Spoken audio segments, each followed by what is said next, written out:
Mi nombre es Lucía Torres, y actualmente soy profesora de inglés, pues realmente me apasiona la docencia. Trabajo en una prestigiosa preparatoria, en el corazón de la ciudad. Mi vida diaria es una rutina académica, siempre entre libros y jóvenes estudiantes ansiosos de adquirir conocimientos del mundo, aunque no todos.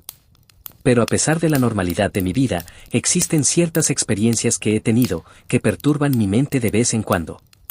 Hace apenas unos días, en uno de nuestros descansos habituales, me encontraba compartiendo café y conversación con otra maestra. Entre risas y anécdotas de nuestros respectivos días laborales, la plática derivó hacia un territorio más oscuro e incomprensible que son las experiencias paranormales. Aquellos encuentros con lo misterioso, con lo raro, que han marcado nuestras vidas de formas que aún no podemos entender. Aquella ocasión le relaté con detalles una experiencia que había vivido en mi juventud, una que aún hoy en día me hace estremecer. Y aunque noté un brillo de sorpresa y escepticismo en sus ojos, continué mi narración. Creo que, en el fondo, ella no me creyó del todo. Pero bueno, estoy dispuesta a compartir mi historia con quien se atreva a leerla o escucharla, con la esperanza de que comprendan que lo bueno y lo malo coexisten en nuestro mundo. Y que a veces, lo malo se camufla de bondad para confundirnos y hacernos daño. Todo sucedió cuando yo era una joven de 17 años, llena de dudas e inseguridades, tratando de comprender el complejo mundo del amor y las relaciones. Vivía en un pueblito de Morelos, un lugar en el que los días pasaban lenta y tranquilamente. Allí vivía con mi abuela y mi madre, dos mujeres fuertes a las que admiro hasta el día de hoy, quienes siempre han velado por mi bienestar. Mi madre pasaba la mayor parte del tiempo trabajando, siempre esforzándose por proporcionarme un futuro mejor. Como resultado, la mayoría de las veces me quedaba al cuidado de mi abuela, quien se convirtió en mi confidente y guía durante ese tiempo. Por aquel entonces, me encontraba en un periodo de rebeldía y confusión. Había dejado la escuela durante un año, una decisión dada a mi bajo rendimiento académico y tomada como una forma de castigo por no haberme esforzado lo suficiente en mis estudios. En ese entonces no entendía el valor de la educación. Ya que no iba a la escuela tenía que ayudar a mi abuela en las labores del hogar. Ella me había enseñado a cocinar y cada día preparábamos juntas la comida para las 3. También lavaba los trastes después de cada comida. Además de cocinar y lavar los trastes, también me ocupaba de la ropa. Separaba la ropa por colores y tipos de tela antes de ponerla en la lavadora, con el fin de evitar que se dañaran o decoloraran. Me había acostumbrado al aroma del suavizante y a la sensación de la ropa fresca y limpia. Cuando terminaba con la ropa, tomaba la escoba para barrer, quitando el polvo. Después, trapeaba, dejando el suelo brillante y limpio. Mis abuelas siempre decían que uno podía decir mucho de una persona por cómo mantenía su hogar, por lo que siempre intentaba hacer las cosas lo mejor posible, aunque en el fondo ansiaba regresar a la escuela. Además del quehacer, los domingos por la mañana eran especiales para mí y mi abuela. Asistíamos a la iglesia, ella era una mujer muy devota y disfrutaba de su fe. En esa iglesia, que destacaba por su arquitectura antigua y sus bancos de madera, también se encontraba Víctor, un amigo de la escuela que era sacristán. Estaba allí no por fe, sino también como castigo de su madre después de haberse escapado de su casa para ir a una fiesta de la preparatoria. Así que por un tiempo tendría que ayudar en las tareas de la iglesia. Fue en esa misma iglesia donde conocí a Ramiro, un chico que acudía a la misa con su tía todos los domingos. La primera vez que lo vi, él estaba sentado en las bancas de la derecha, justo en la primera fila, mientras que yo estaba en las de la izquierda, en la tercera fila, así que podía verlo perfectamente. Me parecía el chico más guapo del mundo, su sonrisa iluminaba la iglesia entera y sus ojos rasgados me parecían las puertas del universo. Ese día llevaba una chamarra azul marino que contrastaba con su piel clara y un pantalón de mezclilla. Después de la misa, intenté encontrarlo entre la multitud, pero ya no lo vi. Esa misma tarde, decidí ir a una de las pizzerías del centro con mis amigos. No soy una gran fanática del fútbol, por lo que cuando el partido comenzó en las pantallas del restaurante, me distraje mirando a las personas que entraban y salían del lugar.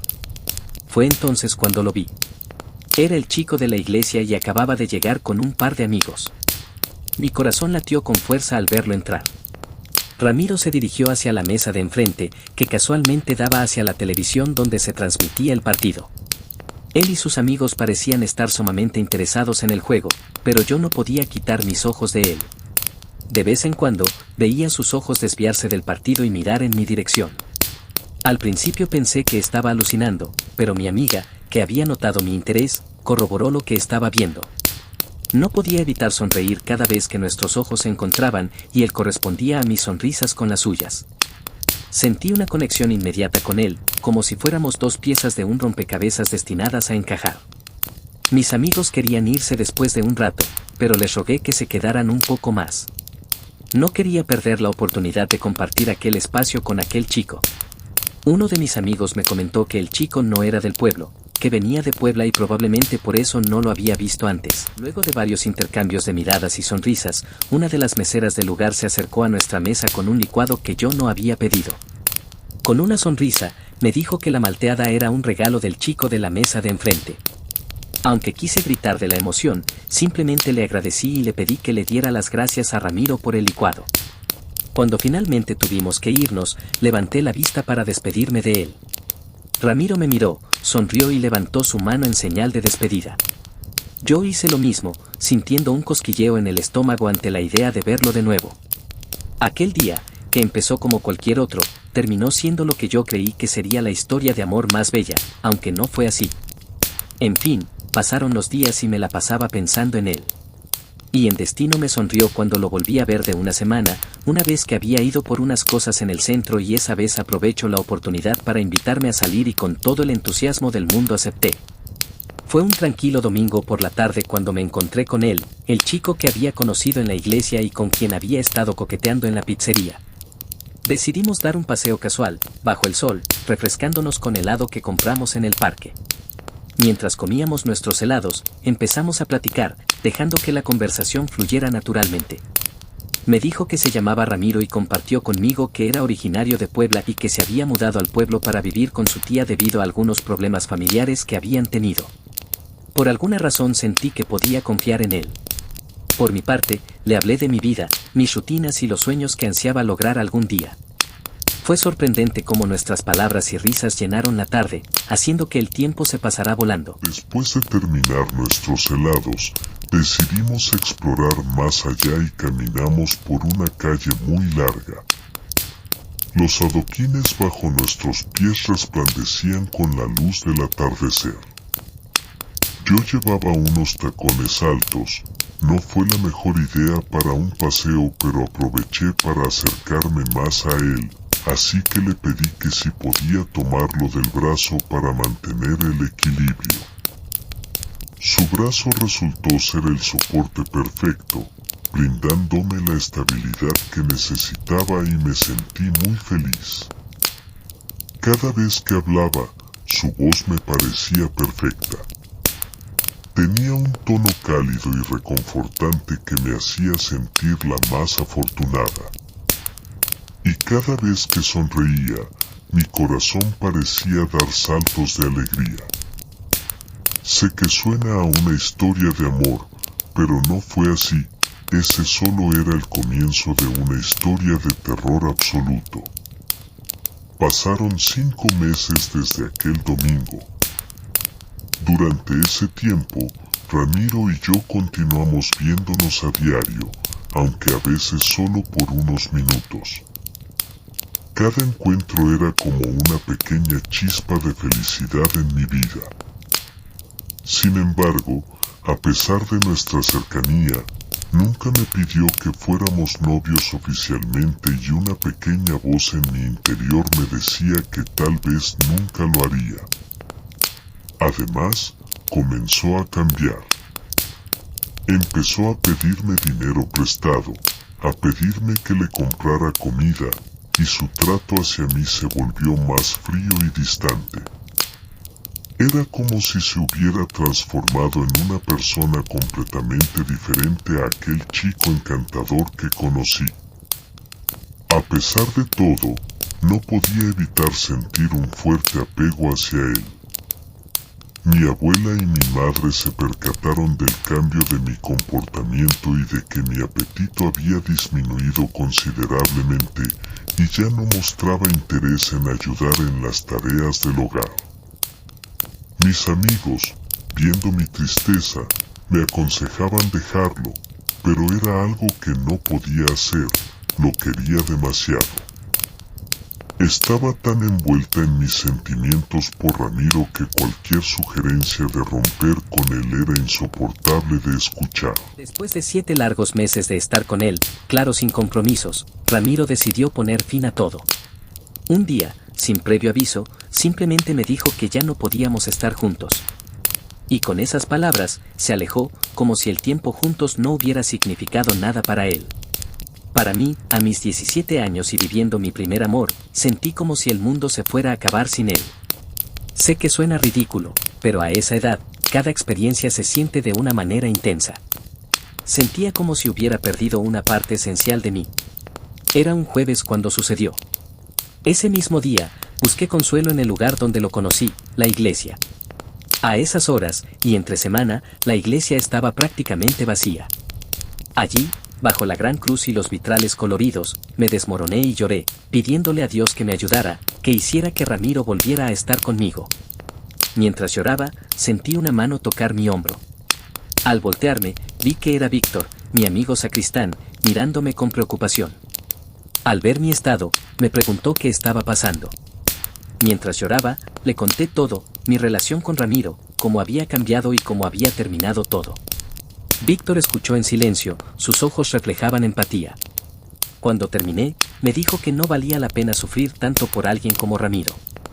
Sin embargo, no pude evitarlo y le dije que no dijera eso. Le dije que él no entendía, que yo realmente quería a Ramiro, que deseaba con todo mi corazón que él volviera a ser el chico del que me había enamorado. Víctor me miró en silencio durante unos momentos, como si estuviera pesando mis palabras. Continué llorando, podía sentir el dolor por la pérdida de Ramiro aún fresco en mi corazón. Después de un tiempo, que pareció una eternidad, Víctor finalmente habló, diciendo que él podría tener una solución para mi problema. Me dijo que él había aprendido en la iglesia que había un santo que ayudaba a las personas que necesitaban algo relacionado con el amor y que si ponía toda mi fe, seguramente me ayudaría. Me dijo que era San Judas Tadeo y que tenía que poner una pequeña estatua en mi casa, en un altar, ponerlo de cabeza, con unas velas color rojo y que debía decir unas cuantas cosas. Las lágrimas dejaron de brotar de mi rostro y comencé a escucharlo atentamente, pues era la oportunidad de que Ramiro se arrepintiera y volviera a estar conmigo. Víctor me dijo que no me preocupara, que él me daría la imagen del santo, así como las velas y lo que tenía que leer, que volviera al siguiente día a las 5 de la tarde. Me dijo también que lo único que quería era que estuviera bien y que la fe me iba a ayudar. Le agradecí, porque me sentía mejor y ya tenía una esperanza de que todo estaría bien con quien en ese entonces creía que era el amor de mi vida. Esa noche fue eterna, no pude dormir, me la pasé llorando y pensando en los buenos momentos que habíamos tenido Ramiro y yo, ni siquiera pensaba en los malos. Al día siguiente ayudé un rato a mi abuela y a las 5 ya estaba en la iglesia como me había dicho Víctor. Cuando lo vi me dio una bolsa negra y me dijo que ahí estaba todo lo necesario para poner el altar. Me dijo que no podía hablar mucho porque tenía trabajo, pero que en una hojita dentro de la bolsa estaban todas las instrucciones. Asistí con la cabeza y le di las gracias. Me dio un abrazo y me fui a casa. La verdad no le dije a nadie sobre eso a nadie, porque me daba mucha pena que se burlaran de mí o me regañaran. En el fondo me sentía ridícula por hacer algo así, pero de verdad sufrí mucho por Ramiro y solo quería que todo fuera como antes. Dentro encontré 6 velas rojas, un manojo de hierbas secas y 2 hojas de papel.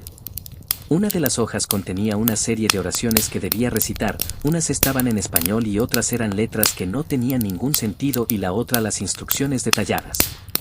También había un frasco con un líquido extraño. Pero lo más importante de todo era la pequeña estatua de cerámica de San Judas Tadeo, estaba vestido de verde y tenía barba. Bueno, me dispuse a hacer el altar, prender las velas, esparcir las hierbas sobre la mesita y decir las oraciones que decían la hojita, las que eran letra con letra me costaron mucho, no sabía cómo pronunciarlas, pero hice mi mayor esfuerzo, aparte agregué otras más que yo misma había creado diciendo el nombre de Ramiro. Después de hacer todo eso me volví a dormir, pero soñé cosas muy extrañas que hicieron que me despertara abruptamente. Abrí los ojos y solo había oscuridad y hasta que mis ojos se acostumbraron a ella me di cuenta de que había una sombra cerca de la ventana, pero cuando limpié mis ojos con las manos ya no vi nada. Unos segundos después se escuchó algo raro en la mesa, era como si un animal pequeño estuviera caminando ahí. Por esa razón me levanté y prendí la luz, porque si era un ratón debía decirle a mi mamá. Me di cuenta de que no había nadie, pero algo llamó mi atención enormemente. Era la figura de San Judas Tadeo y parecía que estaba llorando sangre, pues de sus ojos salía un líquido rojo que goteaba en la mesa. Siendo totalmente sincera, me asusté al principio, pues era algo anormal, algo que no debía ser, pero después recordé que en la tele había visto que esos eran milagros y me alegré, porque quizá eso significaba que Ramiro y yo volveríamos a estar juntos. Quizá el santo me había escuchado y me iba a ayudar. Le di las gracias en mi mente, pero justo en ese instante se escuchó una voz susurrando en mi oído diciendo favor con favor se paga. En ese momento comencé a gritar de miedo y fui corriendo al cuarto de mi abuela, quien me preguntó que qué me pasaba. No le respondí, pero le dije que por favor me dejara quedarme con ella esa noche y siendo tan amable como siempre me dijo que sí. Me abrazó y me dijo que ella me estaba cuidando, que no pasaba nada. Le agradecí y minutos después me quedé dormida.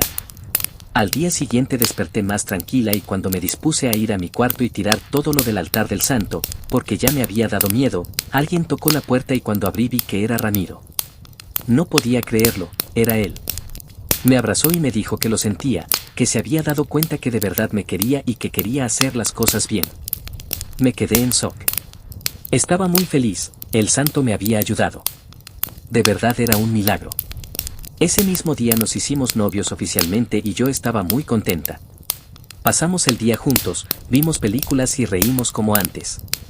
Esa misma noche le agradecí a San Juditas, todo era gracias a él. Después de eso me fui a dormir, pero algo volvió a despertarme, era la ventana de mi cuarto que se había abierto de par en par y el aire estaba soplando muy fuerte.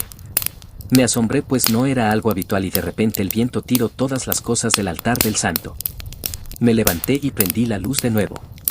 Me di cuenta que las velas estaban por el suelo, las hierbas y el líquido se había caído y derramado y lo peor era que el santo de cerámica se había hecho pedazos. Pero eso no fue lo que me sorprendió enormemente.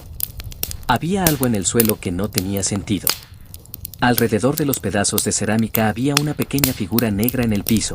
Cuando la levanté para verla más de cerca era la figura de una cabra negra y tenía algo escrito abajo. La solté inmediatamente y todo lo eché en la basura.